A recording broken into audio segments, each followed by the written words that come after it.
from Councilmember Ashley Kirkowitz dated May 14, 2019, increases the fund balance from previous year account by $270,000 and increases the council's contingency relief account by the same amount. So if the previous communication was rocking Chair Chung's boat, this is going to tip it over. I became council member during an election year, so I had half the amount of contingency funds to be able to kokua my district and the many needs, and there are many in Puna.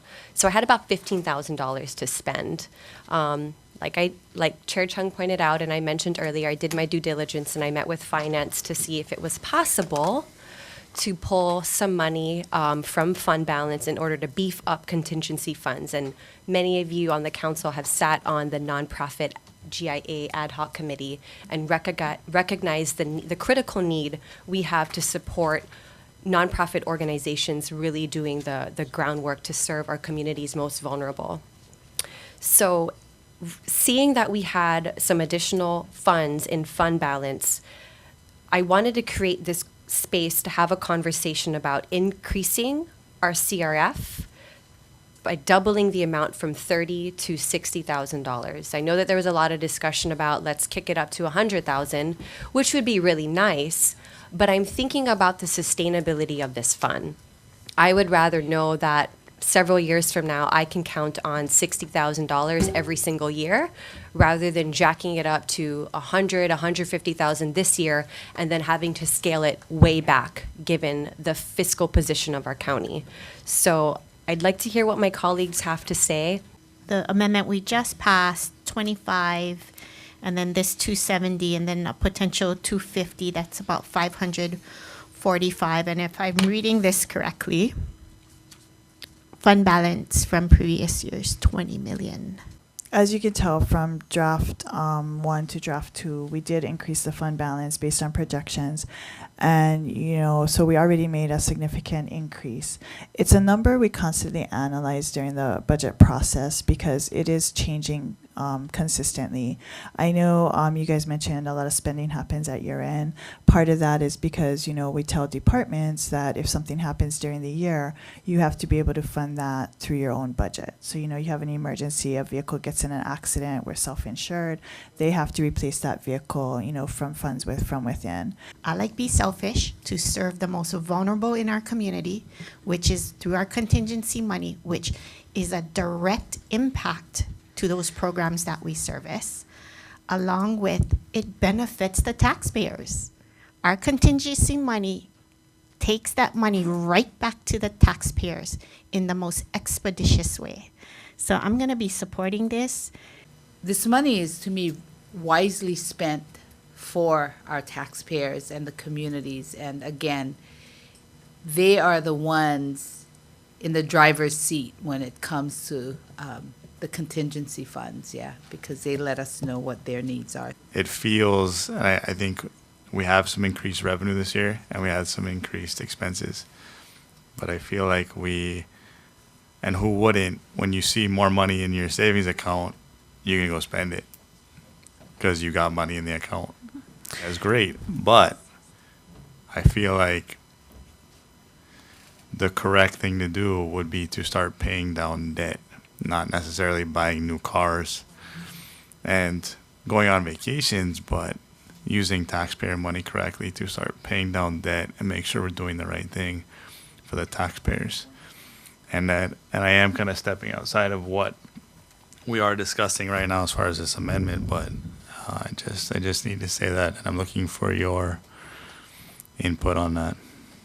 I don't think I disagree with you. I think, as I said before, we're trying to provide the needed services to the community.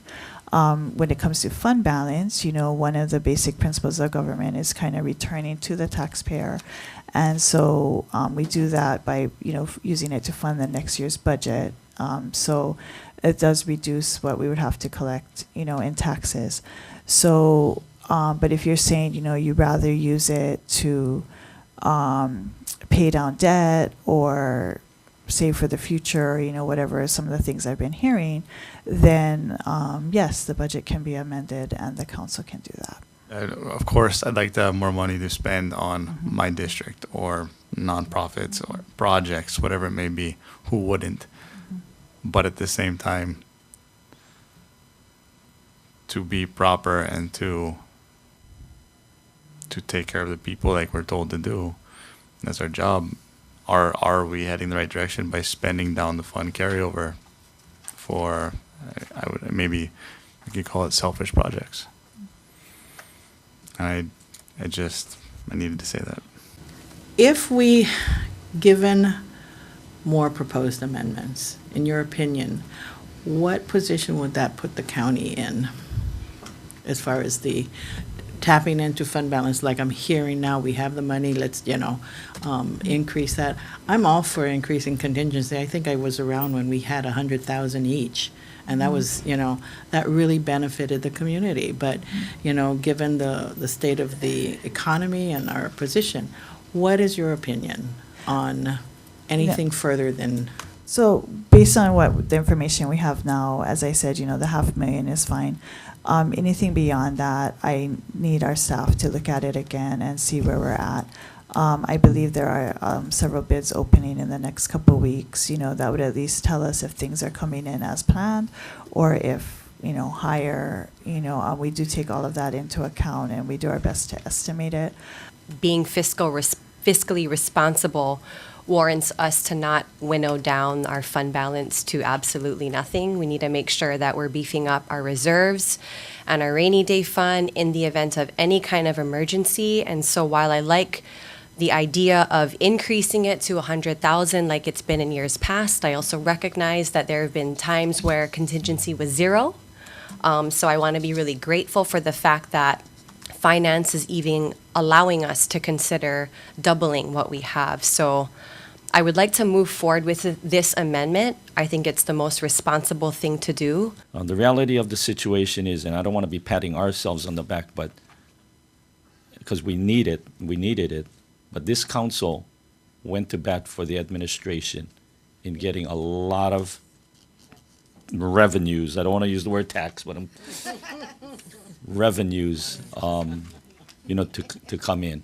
And we went to bat for them, and I think, we should be, maybe reward is not the right word, but, we should have something at least, some empowerment, in moving things through too. And, we did have 100,000 before.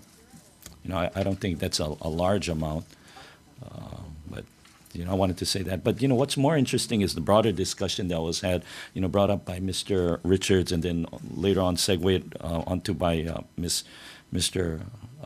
Connell E. Kleinfelder. That's really an interesting point, very important, something that we have to discuss moving forward, about our spending habits and things like that. But I did want to share my thoughts on what Mr. Connell E. Kleinfelder brought up, why don't we pay down debt? I'm going to use a different analogy, something that's closer to me. It's the home mortgage. And I think we all have our mortgages. I try to, pay additional principal from time to time. Just like you have suggested, maybe let's pay down the debt. But I have a plan in place, and that's because I have my kids who are going to be going to college pretty soon. So I have to be able to free up money at the back end. Hopefully my mortgage will be, pretty close to getting over by the time they're in. My plan didn't really work, but it's getting there, right? Yeah. But the other way is if I didn't have to worry about them, then I would be investing in my property. I'd be doing things to enhance the value of the property, which is another way of looking at how we enhance the operations of the county. Yeah, so it's really, there's no right answer, but there's just several ways of looking at it. Okay, anyway, we have a motion on the floor. All those in favor signify by saying aye.